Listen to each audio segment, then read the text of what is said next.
ज्यादा मार्क्स आते हैं। साइंस स्ट्रीम में 96% लाना किसी चुनौती से कम नहीं है। सिर्फ प्रैक्टिस पेपर्स कर सकते हो और क्वेश्चंस कर सकते हो। 10 क्वेश्चन बेसिक कॉन्सेप्ट्स पे आते हैं और एप्लीकेशन ऑफ बेसिक कॉन्सेप्ट्स पे आते हैं, और वो आप किसी किताब से कर सकते हैं। और अपने नोट्स को आप जितना बार रिवाइज करेंगे आपका मार्क्स उतना ही बढ़ेगा। एग्जाम के अंदर इन 5 स्टेप्स को फॉलो करके आना, देखो मार्क्स आपके कैसे इंक्रीज होते हैं।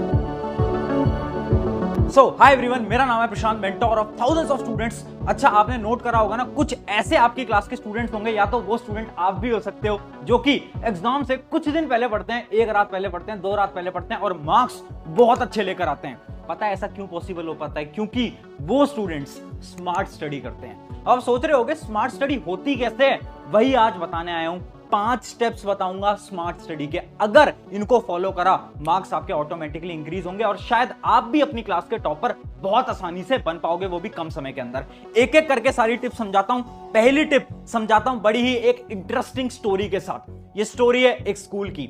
एक स्कूल के अंदर एक बार एक टीचर होते हैं जो कि क्लास के अंदर आते हैं। क्लास के अंदर बड़ा ही एक टफ सवाल दे देते हैं सभी स्टूडेंट्स को, एक ऐसा सवाल जो कि क्लास का एक भी बच्चा सॉल्व नहीं कर पाता। 10-15 मिनट तक सब स्टूडेंट्स बैठे रहते हैं, सॉल्व करने की कोशिश करते रहते हैं, बट कोई सॉल्व नहीं कर पाता। 10-15 मिनट बीत जाते हैं। उसके बाद जो टीचर थे क्लास के, वो 2 टॉपर स्टूडेंट्स को बुलाते हैं अपने पास और उन 2 टॉपर स्टूडेंट को बोलते हैं, अच्छा तुमसे टफ सवाल नहीं हो पाया, कोई दिक्कत नहीं है, तुम्हें ना मैं एक इजी सवाल दे देता हूं, अब इसको तुम सॉल्व करने का ट्राई करो। अब टॉपर स्टूडेंट उस इजी सवाल को ट्राई करते हैं सॉल्व करने का, बट उनसे वो इजी सवाल भी सॉल्व नहीं हो पाता। बड़े निराश होकर वो अपनी बेंच पे जाकर वापस से बैठ जाते हैं। अब टीचर क्या करते हैं कि वो जो मुश्किल सवाल था ना, उसको क्लास के जो ब्लैक बोर्ड होता है उसके ऊपर सॉल्व करा देते हैं और सबको समझा देते हैं कि जो टफ वाला सवाल था उसको ऐसे सॉल्व करते हैं, मतलब उसे पूरा का पूरा सोल्यूशन सबको दिखा देते हैं। अब वो टीचर 2 एवरेज बच्चों को बुलाते हैं, क्लास के 2 एवरेज बच्चों को बुलाते हैं और उन्हें वही सेम इजी सवाल देते हैं जो कि उन 2 टॉपर को दिया था ना, वही इजी सवाल देते हैं सॉल्व करने के लिए। और शॉकिंगली वो जो 2 एवरेज बच्चे थे ना, उन्होंने वो आसान सवाल सॉल्व कर दिया, जबकि वो जो 2 टॉपर बच्चे थे ना, वो तो इस सवाल को सॉल्व ही नहीं कर पाए। सब क्लास के स्टूडेंट शॉक हो गए, यार ये कैसे पॉसिबल है, क्लास के टॉपर सॉल्व नहीं कर पाए, एवरेज ने कैसे कर दिया। तुम भी शॉक हो गए होगे ना, तुम भी सोच रहे होगे ना ये कैसे पॉसिबल हो पाया। ये पता है क्यों पॉसिबल हो पाया? क्योंकि जब उन 2 टॉपर बच्चों को बुलाया तो उनके दिमाग में ऑलरेडी प्रेशर था। किस चीज का प्रेशर? कि एक सवाल तो हमसे ऑलरेडी सॉल्व नहीं हो पाया है ना, एक मुश्किल सवाल जो कि हम 15 मिनट से सॉल्व करने की कोशिश कर रहे हैं वो तो हमसे ऑलरेडी सॉल्व नहीं हो पाया, अब एक दूसरा सवाल और दे दिया। उनके दिमाग में ऑलरेडी प्रेशर था, जिस प्रेशर की वजह से वो एक आसान सवाल भी सॉल्व नहीं कर पाए। जबकि जब उन 2 एवरेज बच्चों को बुलाया ना, तो उस समय तक टीचर ने वो जो पिछला सवाल था ना, वो पूरा का पूरा सॉल्व करा दिया था, जिससे क्या हुआ, उनके दिमाग का जो प्रेशर था ना वो खत्म हो गया, उन्हें पहले सवाल का सोल्यूशन मिल गया। अब जब उनको दूसरा सवाल दिया गया जो कि एक आसान सवाल था, तो उन्होंने बड़ी आसानी से उस सवाल को सॉल्व कर दिया। तुम सोच रहे होगे भैया ये कहानी आप हमें क्यों बता रहे हो? क्योंकि ये कहानी बहुत ज्यादा इंपॉर्टेंट है और यही है हमारा पॉइंट नंबर 1, जो कि है ओवर थिंकिंग। देखो, तुम पूछते हो ना भैया हम पढ़ते तो हैं बट एग्जाम के अंदर ना हम चीजों को भूल जाते हैं, हम याद नहीं कर पाते, पता नहीं कैसे। ये पता है क्यों होता है? क्योंकि आप पढ़ तो रहे हो बट आप ओवर थिंकिंग बहुत कर रहे हो। कितने ऐसे स्टूडेंट्स हैं जो कि ये सोचते रहते हैं कि यार एग्जाम के अंदर मार्क्स कितने आएंगे, भैया अगर एग्जाम के अंदर अच्छे मार्क्स नहीं आए तो क्या होगा, भैया अगर टीचर ने मुझसे ये बोल दिया, अगर मेरे पेरेंट्स मुझसे डिसअपॉइंट हो गए, मेरे रिश्तेदार क्या बोलेंगे अगर मेरा रिजल्ट नहीं आया तो, मेरा सिलेक्शन नहीं हुआ तो क्या होगा। कितने ऐसे स्टूडेंट्स हैं। हम क्या कर रहे हैं? हम हर रोज ओवर थिंकिंग कर रहे हैं, हम दिमाग को भरे जा रहे हैं और उसके बाद पढ़ने बैठ रहे हैं। अरे भाई दिमाग तुम्हारा इतना है, पूरा तुमने भर रखा है, अब तुम पढ़ने बैठो, 10 घंटे पढ़ो, 12 घंटे पढ़ो, 24 घंटे पढ़ो, कुछ जाएगा अंदर? नहीं जाएगा। सबसे बड़ी प्रॉब्लम है ओवरथिंकिंग। 99% स्टूडेंट्स इस प्रॉब्लम की वजह से नहीं पढ़ पाते। अगर आपने ओवरथिंकिंग करना बंद कर दिया ना, भरोसा मानो आपको 12 घंटे पढ़ने की जरूरत नहीं है, आप कम पढ़ोगे बट आपके मार्क्स बहुत अच्छे आने लगेंगे। और वो जो स्टूडेंट है ना जो आखिरी के समय पर पढ़ते हैं, वो पता है क्यों अच्छे मार्क्स लाते हैं? क्योंकि वो ओवर थिंकिंग नहीं करते। वो ये नहीं सोचते कल क्या होगा, परसों क्या होगा, वो सोचते हैं भाई जितना टाइम है पढ़ लेते हैं, अपना बेस्ट लगा देते हैं और वो अच्छे मार्क्स ले आते हैं। तो पहला स्टेप याद रखना है, avoid over thinking, one of the most important step. अब बढ़ते हैं हमारे दूसरे स्टेप की तरफ, जो कि है टाइगर स्ट्रैटेजी। बड़ी ही इंपॉर्टेंट स्ट्रैटेजी। देखो, आपने एक टाइगर को, एक शेर को शिकार करते हुए देखा है? अच्छा चलो मान लो नहीं देखा हो, कभी मूवीज वगैरह में तो देखा होगा। अगर मूवीज में नहीं देखा तो मैं बता देता हूं। जो शेर होता है, जो टाइगर होता है ना, वो हर रोज शिकार नहीं करता, वो ना कभी कभार शिकार करता है, मतलब वीक में 1 बार, महीने में 1-2 बार ही शिकार करता है। बट जब वो शिकार करने जाता है ना, तो अपनी वो पूरी एनर्जी लगा देता है, पूरी चीजें लगा देता है, अपना बेस्ट लगा देता है उस शिकार के पीछे, है ना। और ये जो आखिरी का समय है ना, एग्जाम का टाइम, इसमें आपको टाइगर की तरह बनना पड़ेगा, आपको शेर की तरह बनना पड़ेगा। अब आप 12 घंटे पढ़ो, 10 घंटे पढ़ो, फर्क नहीं पड़ता, बट आप जितने भी घंटे पढ़ रहे हो ना, उस घंटे में अपना बेस्ट लगा दो। अच्छा, तुमने कितनी बार ये देखा होगा कि तुम पढ़ रहे हो, तुम्हारा हाथ मोबाइल फोन पे चला गया, तुम पढ़ रहे हो, तुम्हारा अचानक से हुआ कि यार चल पानी पी के आते हैं, घूमने जाते हैं, और फिर तुम बाहर गए अपने रूम से, और फिर तुम 1 घंटे बाद रूम के अंदर आ रहे हो। कितनी बार हुआ ये? होता है ना ये।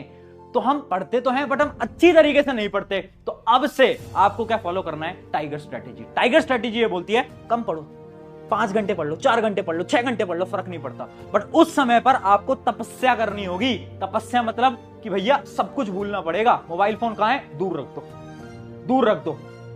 रूम की कुंडी लगा ली है ना, अपनी किताब कॉपी के साथ बैठ के पढ़ रहे हो, उस समय पर डिस्ट्रैक्शन एकदम 0 करना पड़ेगा। यह है हमारी टेक्निक नंबर 2, जो कि है टाइगर स्ट्रैटेजी। अब बढ़ते हैं हमारी अगली टेक्निक की तरफ, जो कि है टाइम मैनेजमेंट। सबसे बड़ा सवाल जो कि मुझसे हर एक स्टूडेंट पूछता है कि भैया टाइम नहीं है, भैया टाइम ही नहीं है, भैया एग्जाम इतने पास हैं, एग्जाम तो हमारे ऑलरेडी चल भी रहे हैं, और भैया इतना कम टाइम है, कैसे हो पाएगा, मेरा दिन तो यहाँ वहां चला जाता है। उसके अलावा भैया मैं टाइम टेबल बनाती भी हूँ, बट मैं फॉलो ही नहीं कर पाती, है ना। ये सारे डाउट्स है ना। अब ध्यान से सुनना, आपको बोल कौन रहा है कि टाइम टेबल बनाओ? कौन कह रहा है आपको टाइम टेबल बनाने के लिए? भैया सब बोलते हैं, हमारे टीचर बोलते हैं, यूट्यूब पे बोलते हैं सब। मैं क्या बोल रहा हूं? टाइम टेबल मत बनाओ। हाँ, आखिरी के समय पर टाइम टेबल नहीं बनाना। फिर क्या करना है? भैया डेली गोल लिखना है। डेली गोल क्या होता है? हर रोज के टारगेट्स लिखो ना, कि आज मैं क्या करने वाला हूं। जैसे कि एक एग्जांपल दे देता हूं, मान लो आप टाइम टेबल बनाते थे कि 10 से 11 मैं ये करूंगा, 11 से 12 मैं ये करूंगा, ऐसा। अब ऐसा टाइम टेबल मत बनाओ। डेली के टारगेट्स लिखो कि आज मुझे एक मेरा चैप्टर है XYZ, उस चैप्टर को खत्म करना है, उस चैप्टर को खत्म करना है। अब चाहे कुछ हो जाए, अब चाहे सुबह हो रही है, शाम हो रही है, रात हो रही है, ये चैप्टर जब तक मैं खत्म नहीं करूंगा मैं सोऊंगा नहीं। ऐसी डेडिकेशन अगर आ गई ना तुम्हारे अंदर, कोई रोक नहीं पाएगा तुम्हें। तो डेली टाइम टेबल बनाओ, है ना। ये वाला टाइम टेबल नहीं बोल रहा मैं, ये बोल रहा हूं गोल्स लिखो और उन गोल्स को अचीव करो, बस इतना। अब दूसरा आपका सवाल, भैया गोल्स लिख तो लेते हैं बट भैया अचीव नहीं कर पाते, क्योंकि हमारे पास क्या है ना भैया, हमारे पास टाइम ही नहीं है। अरे दोस्त, किसने बोला तेरे पास टाइम नहीं है? तेरे पास बहुत ज्यादा टाइम है, बट तू देख नहीं पाता। अब आपको क्या करना है ना, अपनी मेंटेलिटी को थोड़ा बहुत चेंज करना पड़ेगा। कैसे? अभी तक आप क्या करते आ रहे थे? अभी तक आप ये सोचते आ रहे थे कि भैया हम ना पढ़ने का टाइम बनाएंगे, है ना, कि भैया हम 2 से 3 पढ़ेंगे, 4 से 5 पढ़ेंगे, पढ़ने का टाइम बनाएंगे। बट अब से आपको क्या करना है? पढ़ने का टाइम मत बनाओ, बाकी चीजों का टाइम बनाओ। मतलब पूरे दिन भर पढ़ाई करनी है, बाकी चीजों का टाइम बनाओ कि भैया सुबह उठेंगे, क्या करेंगे? पढ़ाई करेंगे। अब भैया 8 से 9 ना मुझे नहाने जाना होता है, तो नहाने जाने का टाइम बनाओ, बाहर खेलने का टाइम बनाओ, गेम खेलने का टाइम बनाओ, मोबाइल चलाने का टाइम बनाओ, बट पढ़ने का टाइम मत बनाओ।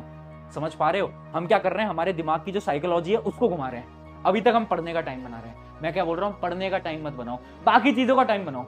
जब तुम बाकी चीजों को फिक्स कर दोगे ना, क्योंकि होता क्या है ना, हम बाकी चीजों का टाइम ही नहीं बनाते, हम ब्रेक ले लेते हैं और फिर ब्रेक तो हमारा चलता रहता है 1-2 घंटे। टाइम बनाओ, 1 घंटे मोबाइल चलाऊंगा, 2 घंटे बाहर खेलूंगा, 3 घंटे यहां पर लगाऊंगा, बाकी टाइम में क्या करना है? पढ़ाई करनी है। ठीक है, ये हमारी टाइम मैनेजमेंट स्ट्रैटेजी। ये थी हमारी टेक्निक नंबर 3। अब है हमारी technique number 4, quality greater than quantity. बहुत ज्यादा इंपॉर्टेंट, सबसे बड़ी मिस्टेक, सबसे बड़ी मूर्खता जो कि बच्चे करते हैं। पता क्या है सबसे बड़ी मिस्टेक? कि हम ना सब कुछ पढ़ने की कोशिश करते हैं, हमें लगता है ये ब्रेन है, ये तो कोई मशीन है ना, सब कुछ घुसा लेंगे। अरे भैया 1 रात पहले पढ़ेंगे, क्या क्या पढ़ेंगे भैया? सब पढ़ेंगे, है ना भैया। भैया यूट्यूब पे 1 शॉट भी देखेंगे, भैया नोट्स भी पढ़ेंगे, भैया ये भी करेंगे, वो भी करेंगे। जब पढ़ने बैठते हैं तो पढ़ने की कोशिश तो सब करते हैं, बट दिमाग के अंदर भरता जाता है और दिमाग पूरा का पूरा, और अगले दिन सुबह एग्जाम में जा रहे हो, याद ही नहीं आ पा रहा।